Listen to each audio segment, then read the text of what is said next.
Amigos, buenos días, bienvenidos a Puntos de Vista. El día de hoy, 27 de junio, saludamos a quienes nos sintonizan a esta hora a través de Clase 91.5 FM en el estado de Aragua y también de Latina 102.1 FM en Guarenas, Guatire y Barlovento, esto en el estado de Miranda. Recordamos que también estamos en vivo a través de nuestra cuenta en las redes sociales, @noticiascanal I. Hoy vamos a conversar con María Albert Barrios, dirigente político de Primera Justicia. Buenos días, gracias por estar con nosotros. Gracias, Eliezer, buenos días y feliz día del periodista. Muchísimas gracias, gracias por además estar acá una mañana y digo porque una persona tan joven interesada en estos temas bien temprano, que eso es bien difícil conseguirlo, porque además dentro de pocos días tenemos un simulacro electoral y esto es parte de lo que queremos conversar con usted. ¿Cómo se prepara la tolda aurinegra en este proceso? Bueno, como todos los partidos de la plataforma unitaria, ¿no? El trabajo ha sido duro, sobre todo porque se trata de una campaña que no es tradicionalmente lo que se ha visto en otras campañas electorales, tanto en visibilidad como en sonido, música, ¿no? Esa es una energía que logra contagiarse en toda la población.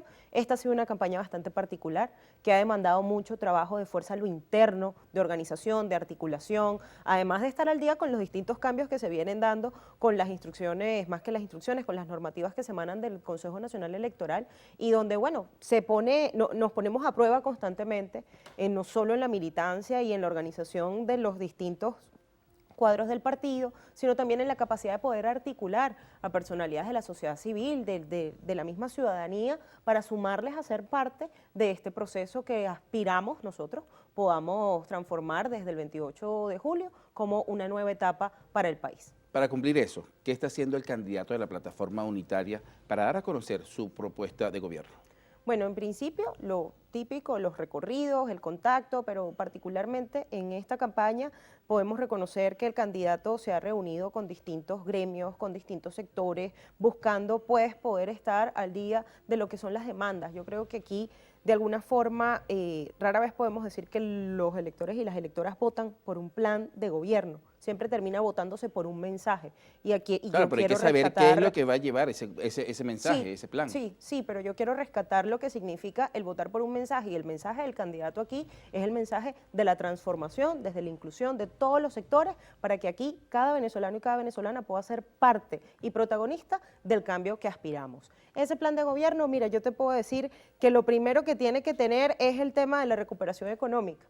Y no está por sentado lo que son los 3 primeros pasos de la recuperación económica, porque es necesario escuchar. Como políticos tenemos que escuchar. Y cada día constantemente nos cambia la perspectiva de cómo se mueve el mundo y cómo debe moverse Venezuela en función de esa dinámica y de esa agenda. Y creo que ahí es donde está el candidato haciendo el trabajo de escucha, el trabajo de incorporar las distintas visiones, porque aquí no se puede dar por sentado una acción si lo más importante que tenemos ahorita es articularnos y unirnos de cara al 28. Una recuperación económica que se llegó al punto en la que se encuentra debido a las sanciones que de alguna manera fueron impuestas debido a la petición que hicieron los partidos de la plataforma unitaria. Yo creo que además eso de generalizar no es del todo responsable, y discúlpame, porque Primera Justicia dentro de no la plataforma sanciones. unitaria, bueno, hay dirigentes de Primera Justicia que lo hicieron, pero hay también otros que no, y eso es parte también del país que tenemos hoy en día, y sobre todas las cosas de que es un país que ha demostrado que a pesar de sus diferencias y de sus distintas visiones, como se llama este programa, ha logrado avanzar.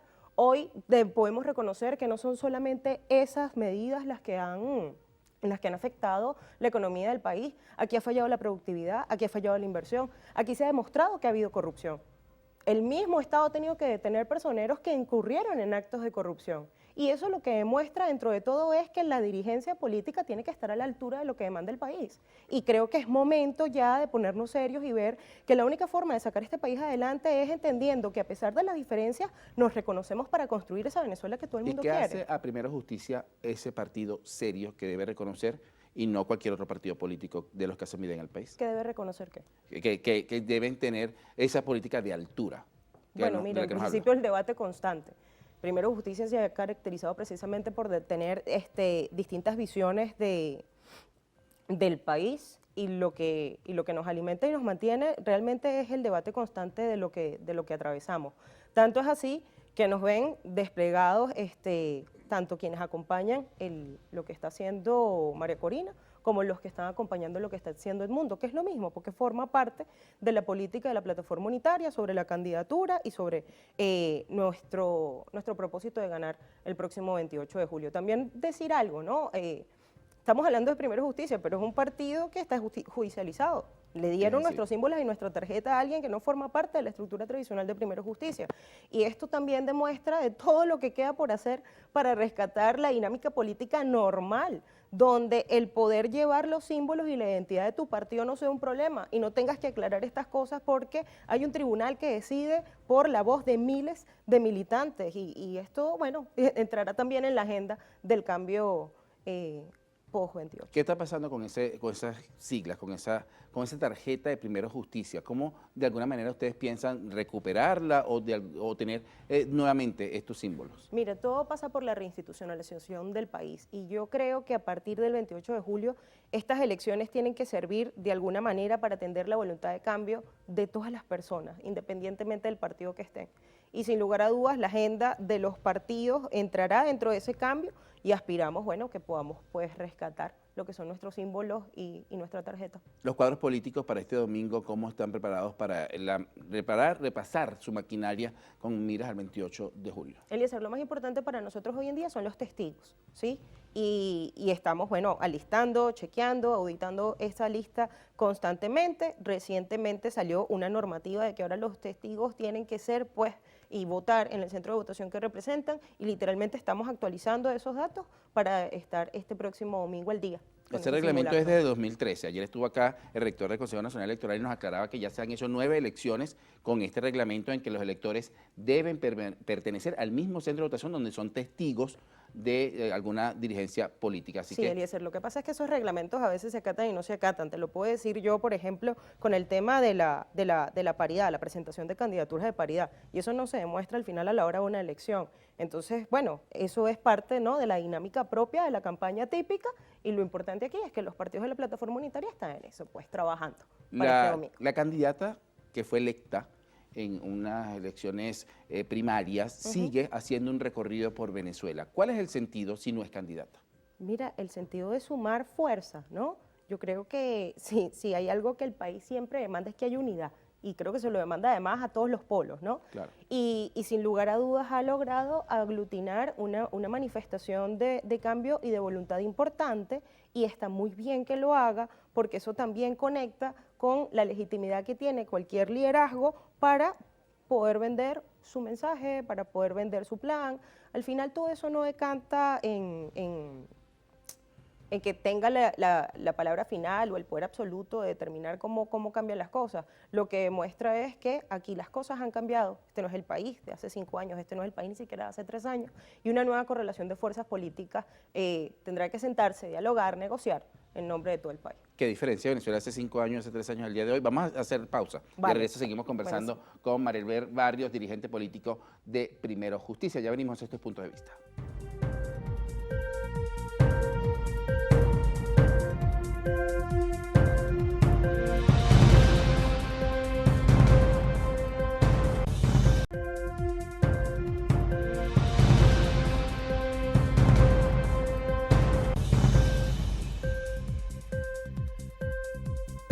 Bien, continuamos con más de puntos de vista. Con nosotros está el día de hoy Marielber Barrios, ella es dirigente político de Primero Justicia, y quería preguntarle lo que vamos en la parte anterior, ¿qué diferencia la Venezuela de hoy a la Venezuela de hace 5 años, a la Venezuela de hace 3 años? Mira, yo creo que lo primero es que la polarización ha dejado de ser un primer punto en la agenda. Creo que hoy todas las personas estén en un partido u otro, estén dentro de las fuerzas del oficialismo, de la oposición, quieren cambiar, queremos estar mejor.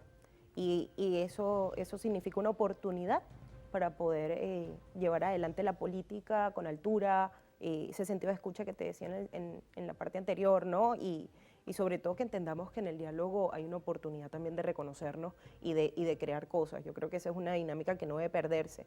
Lamentablemente hemos atravesado en el país momentos donde el diálogo ha sido satanizado, ¿no? Y creo que eso no debemos volver ahí, y eso no debería volver a pasar, y hoy hay una oportunidad gracias a esa manifestación, porque las cosas cambien y mejoren en Venezuela. Esa política de altura no pasaría por reconocer de alguna manera los resultados del 28 de julio. Y lo digo porque el candidato que no firmó precisamente es el candidato que usted representa.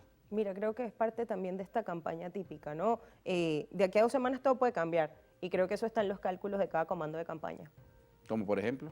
Bueno, como por ejemplo que se evalúe cualquier reconsideración, prórroga, ha pasado ya, ¿no? Sabes, Eliezer, que aquí las cosas no son exactas y no se siguen al pie de La política es cambiante. Y la política es cambiante y los tiempos de la política son distintos además. Ahora, ¿qué podemos hacer desde el punto de vista venezolano, desde el pueblo venezolano que está en este momento quizás viéndonos en cualquier estado del país, en Barinas, en Barinitas, que dice, ajá, bueno, ellos tienen su propuesta política, pero yo sigo sin algunos beneficios, en el sentido de que puedo tener, quizás ya me ha mejorado el tema del CLAP, pero sigue problemas con los servicios públicos? ¿Qué va a pasar allí? Mira, primero que independientemente de quién gane el 28 de julio, aquí quedan 6 meses, ¿no? Creo yo, de revisión de muchos temas, de políticas públicas, de transición. Yo soy de las que dice que la transición no se canta, se cuenta. Es decir, puede pasar una transición sin que esto sea público, notorio y comunicacional. Y creo que a estas personas lo primero es rescatar ese rol protagónico que tienen en los procesos políticos y sobre todo de participación. Aquí entender que si bien no son miembros de mesa o no son testigos de mesa, siempre testigos en un centro de votación, perdón, siempre pueden ser veedores, pueden observar lo que es ese proceso, ser parte. Además, a pesar de que aquí no hay muchos insumos para hacer campaña hoy en día, realmente la gente desde el habla, desde la movilización, desde la articulación, desde montar sus propios comandos en su casa, con sus vecinos, puede ayudar muchísimo, ¿no? Para que podamos transitar un proceso normal en la medida de las posibilidades y que cada quien se sienta dueño o dueña de lo que representen los resultados del 28 de julio. Ahora, ¿qué pasa si no hay transición, sino continuidad? Mire, yo creo que aquí hay que insistir, ¿no? Insistir en el cambio, lo decíamos ahorita. Si hay algo que diferencia el momento presente del pasado, es que hoy hay una voluntad de cambio de todo el mundo. Yo hoy me puedo sentar con un chavista y sé que quiere que las cosas cambien tanto como yo. Y ahí lo que hay que rescatar, te lo decía, es ese poder de diálogo, de poder darle espacio a que todo el mundo participe, a entender que el partido no es solamente de un color o de una sola fuerza política. Además, los años han demostrado el daño que le ha hecho a los venezolanos y a las venezolanas esa dinámica política de confrontación, de división, de polarización.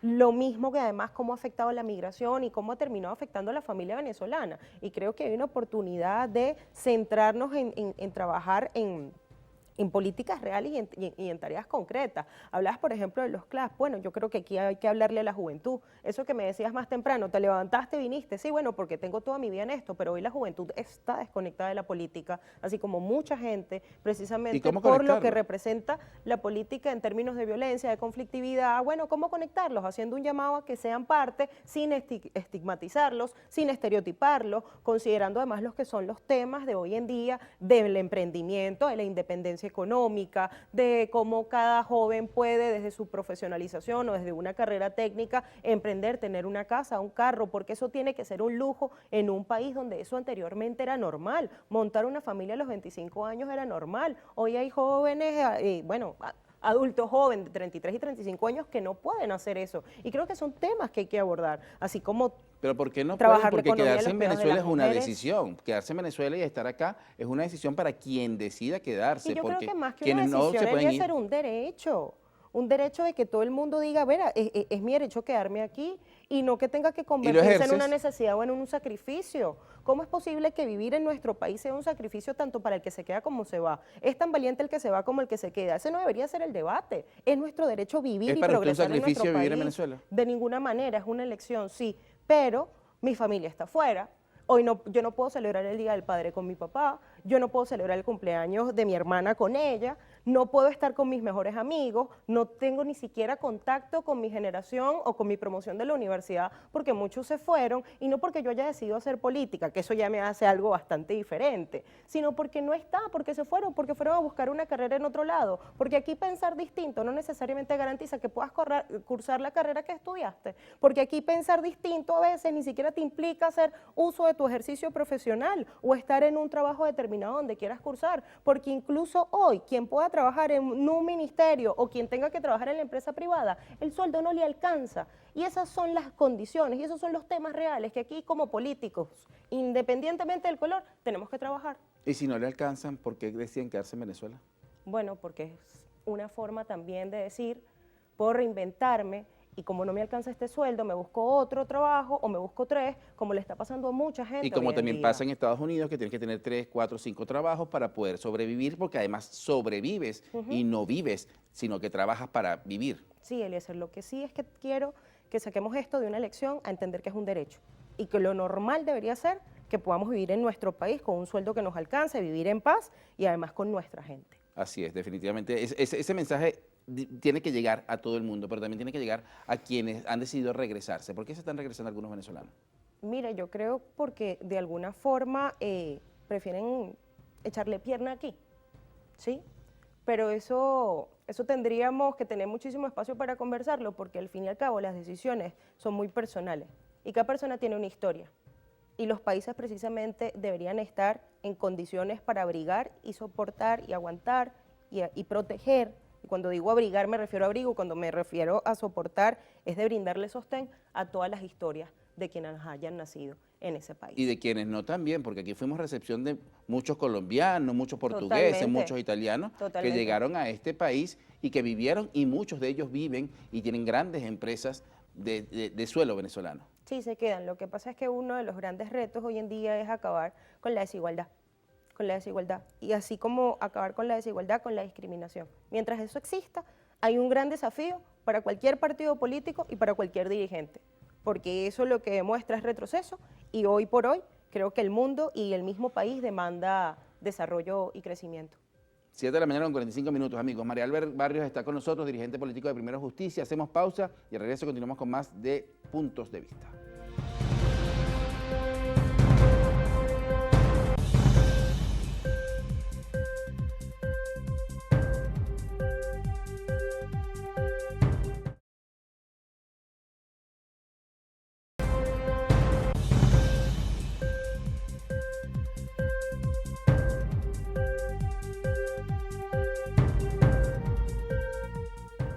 Bien, continuamos con más de Puntos de Vista. María Albert Barrios con nosotros, dirigente político de Primero Justicia. Hablamos acerca de la situación política que vive el país, la situación económica, esta migración, este retorno de los migrantes que también se está registrando desde ya hace algunos meses. Pero queremos conocer también todo el tema de ese voto joven, porque es necesario, como hablamos en la parte anterior, conectar a los jóvenes con este proceso electoral en que además los venezolanos buscan un dirigente que llevará a Venezuela durante los próximos 6 años. Bueno, primero, Eliezer, porque la juventud es símbolo de futuro y esperanza para el país, siempre lo ha sido. Yo que he podido tener contacto con distintos grupos juveniles de los partidos, dinámicas propias, además de la dirigencia estudiantil, me he dado cuenta cómo ese tema de que sean símbolo de esperanza terminó también representando una gran responsabilidad para la juventud que le costó mucho sostener. Y creo que ha sido por la gran dificultad que se tiene hoy al ser joven y en querer prosperar, en querer emprender, ¿no? Sin lugar a dudas, este es el país que demuestra que en los momentos de crisis la gente se supera, aparecen nuevos liderazgos, aparecen oportunidades y el venezolano o las venezolanas lo saben aprovechar, ¿no? Y creo que la juventud se hizo mucho de eso, vuelvo a decirlo, para emprender, para hacer delivery, para montar el negocito. Lamentablemente esto no implica una solución concreta, terminan siendo medidas paliativas. Y lamentablemente esto lo que hizo fue de alguna forma alejarlos mucho de la agenda pública. Anteriormente la juventud, por cualquier motivo, se movilizaba, protestaba, tenía una campaña, tenía una agenda, un mensaje. Hoy la juventud lo que está es para poder sobrevivir. ¿No hay liderazgo juvenil en materia política en este momento en Venezuela? Sí lo hay, sí lo hay. Además tenemos una reserva muy importante. Pero cuando vemos que de los 3 millones de jóvenes que aspirábamos que se inscribieran en el registro electoral, solo se inscribió el 20%, eso nos está demostrando una realidad, ¿no? Y yo creo que a toda costa. Y tiene que ver mucho también con las prioridades y las urgencias de la juventud, que hoy, mira, luego de la pandemia empieza a tener más voz y es una voz que dice: hay que estar en constante movimiento, no quiero esperar. Se habla muchísimo del tema de la ansiedad, incluso de la ansiedad cultural, o sea, cuál es la decisión correcta, cuál es la decisión políticamente correcta de si me quedo estudiando o si trabajo o si de pronto monto este negocio y hago un curso y con este curso logro emprender o logro dar a lo que quiero hacer a fin de mes, comprarme una moto, alquilar un apartamento. Fíjate, estos temas que son comunes y que deberían estar en la agenda política no están en la dinámica porque la dinámica ha sido de alta conflictividad y a la juventud eso le ha costado muy caro. Ahora, pero estos planes del gobierno en cuanto al financiamiento de vehículos, de casas, de los planes de emprendimiento, incluso con banca privada, para estos créditos que están dando, ¿no son suficientes? Yo creo que no. Y ¿Por creo qué? que, primero porque las medidas de las políticas sociales siempre buscan atender a los sectores más desfavorecidos. Ahora, lo cierto es que desde los sectores más favorecidos hasta los sectores con privilegios, todos juntos son los que pueden determinar la fuerza de empuje que pueda tener la recuperación económica o el crecimiento económico propio del país. Lo cierto es que así como hay grupos desfavorecidos, hay grupos que están justo en el medio y donde termina habiendo un grueso importante de la población y no terminan teniendo acceso, bien sea porque les cuesta pagar los créditos, porque al final acá los ingresos no son estables, y cuando los ingresos no son estables significa que de pronto a ti este mes te entra una plata, pero el mes siguiente se te quema una licuadora y te desbalanza el presupuesto. Y en esa dinámica se pierde la gente, y ahí no hay para voltear a ver cuál es la política de hoy o cuál es la campaña de mañana, perdón. Todos compran motos, porque hemos visto una proliferación de motos impresionante en todo el país, Sí, y bueno, particularmente en Caracas. yo creo que decir todos hasta me da miedo, porque puede que un día el tráfico además de motos sea un tema real y caótico.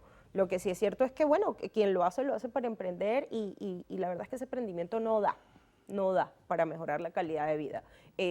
Yo siento que la agenda de la juventud es muy profunda, creo que hay otros temas importantes y tienen muchísimo que ver con la movilidad, ¿no? Con esa oportunidad que nos dejó la pandemia, parece mentira, pero nos dejó la oportunidad de conectividad, nos dejó la oportunidad de los trabajos a distancia y ahí, bueno, yo siento que la juventud lo ha sabido aprovechar, sin embargo, está muy lejos de sentirse a plenitud en un país donde, bueno, tienes que tener 2 o 3 trabajos para poder estar bien. Y en cualquier país del mundo. Vuelvo con el tema de que para Pero poder aquí no vivir, era así, fíjate que lo decías anteriormente, este era el país que recibía a migrantes claro. y les abría sus puertas y estas personas de pronto, empezando a lavar carros, lograban montar su taller mecánico y les fue bien. Bueno, yo te voy a decir algo, normalizar el hecho de que aquí trabajar sea sacrificio o de que tú tengas que sobrecargarte de roles para poder vivir bien, creo que no es lo correcto. Lo correcto es que si mi ley del trabajo a mí me establece un horario para un trabajo y un salario digno, ese salario más que integral debería ser la base de mis ingresos y de soporte de mi calidad de vida. Ahora, pero esto definitivamente no te llevaría a pensar como que, o a cualquier persona que nos esté viendo, de que si bien la ley del trabajo y el Ministerio del Trabajo nos debería garantizar las 8 horas de trabajo, nos ha enseñado también a que somos capaces de hacer mucho más. Sí, sin lugar a dudas, pero esa es la crisis, no es una política social. Y lo decíamos ahorita y me lo afirmabas, las crisis nos han demostrado la capacidad que tenemos de salir adelante. Y eso lo abrazo, eso lo abrazo. Ahora, pero eso nos queda a nosotros, eso no le queda al gobierno. Sí, pero la crisis sostenida tampoco va a terminar de dar con la solución o con la aspiración que cada quien busca. Demuestra lo mejor de nosotros, sí, pero bueno, yo creo que la gente merece estabilidad. Y esto amerita, por supuesto, el esfuerzo político para el beneficio de todas las personas, sin distingo.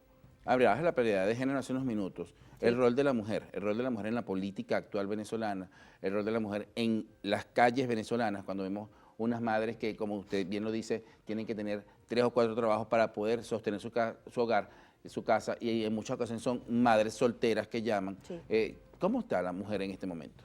Bueno, mira, la mujer para mí, y especialmente en este país, tiene un rol protagónico en donde sea. Hoy la mujer primero tiene una sobrecarga de roles importantes, porque bien lo decías, es la madre soltera, pero además es la cabeza de hogar y cuida, alimenta, trabaja, estudia.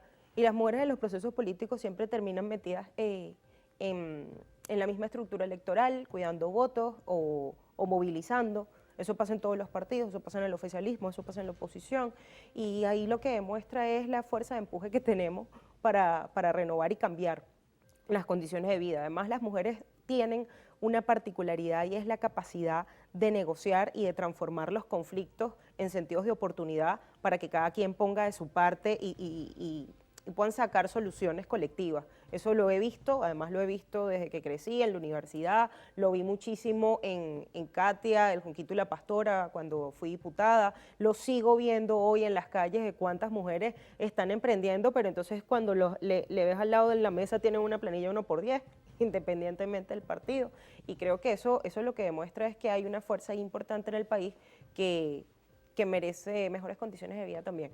Que necesita políticas públicas que puedan transformarse en una vida libre de violencia y discriminación y que sin lugar a dudas vale la pena seguir invirtiendo en ellas. Finalmente, 30 segundos para que a través de esta cámara usted haga el llamado a la participación el 28 de julio. Sí, la responsabilidad y el protagonismo de todos los venezolanos y las venezolanas está en ese granito de arena, en esa disposición, en ese sueño y en esas ganas de cumplirlo de cara al 28 de julio. La participación es un derecho y en estos momentos también es un deber si todos queremos ser parte de la transformación del país.